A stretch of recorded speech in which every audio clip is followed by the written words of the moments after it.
right, so just made it back from Lowe's. Boy, did they have a lot of brick waiting for me. Their selection's amazing. That's something that my wife and I really liked about working with Lowe's on this project. Their selection of brick and outdoor landscaping product is pretty incredible. That was about the hardest part, was picking out exactly which brick would look the best for our particular layout here.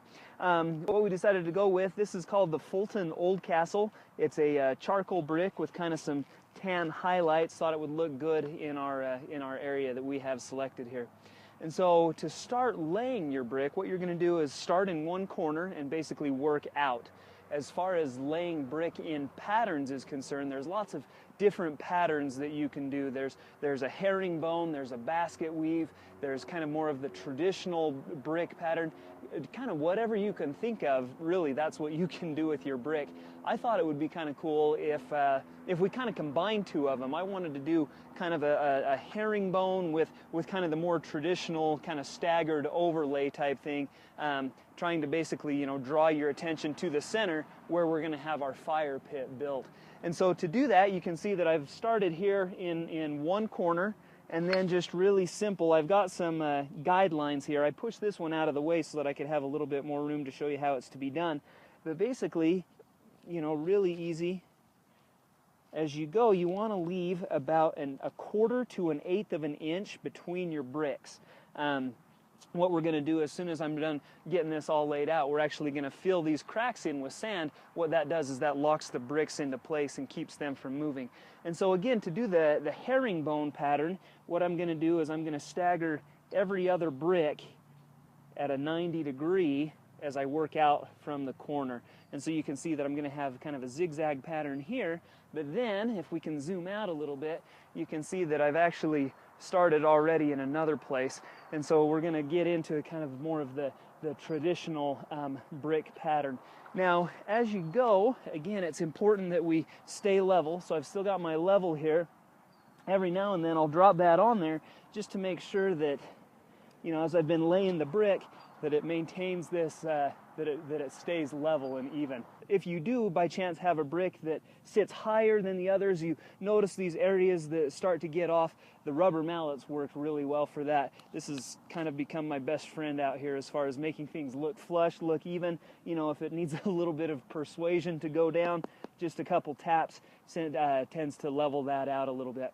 One thing that I have run into, if you'll come right over here, is that the rubber mallet, and this works really great for, you know, 2 and 3 bricks, but if there's an area where there's a lot of bricks that get off, you can do that again with a 2x4. You'll see that's pretty level right there, but it does have kind of some wobble to the 2x4. I've kind of got this big hill going on right here. I didn't do as good a job as I really should have with the sand and leveling that out.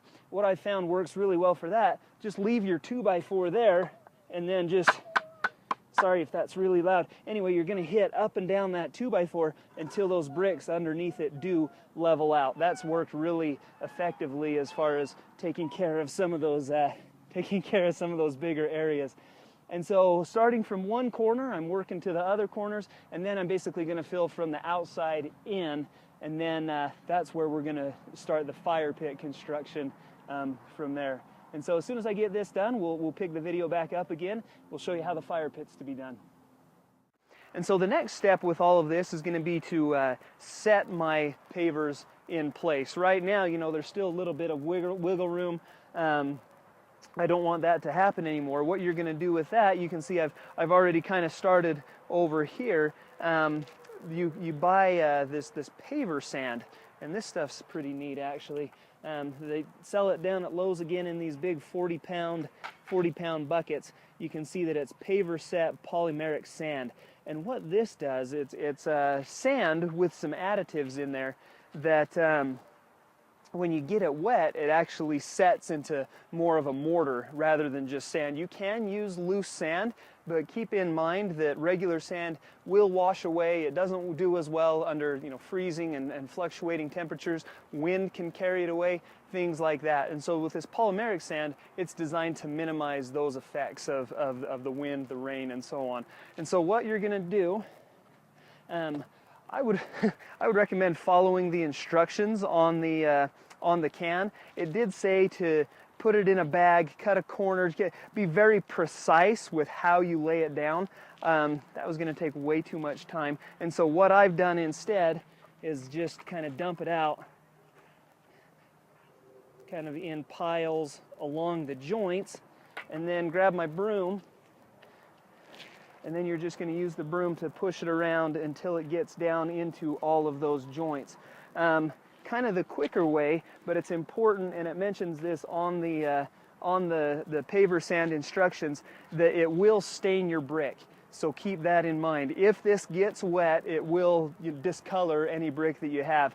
And so knowing that, what I plan on doing is I'm going to get the paver sand all in place between all of my bricks, and then come out here with a leaf blower, and I'm just going to blow off kind of the dust that's sitting on top of my bricks to get them back to that original color.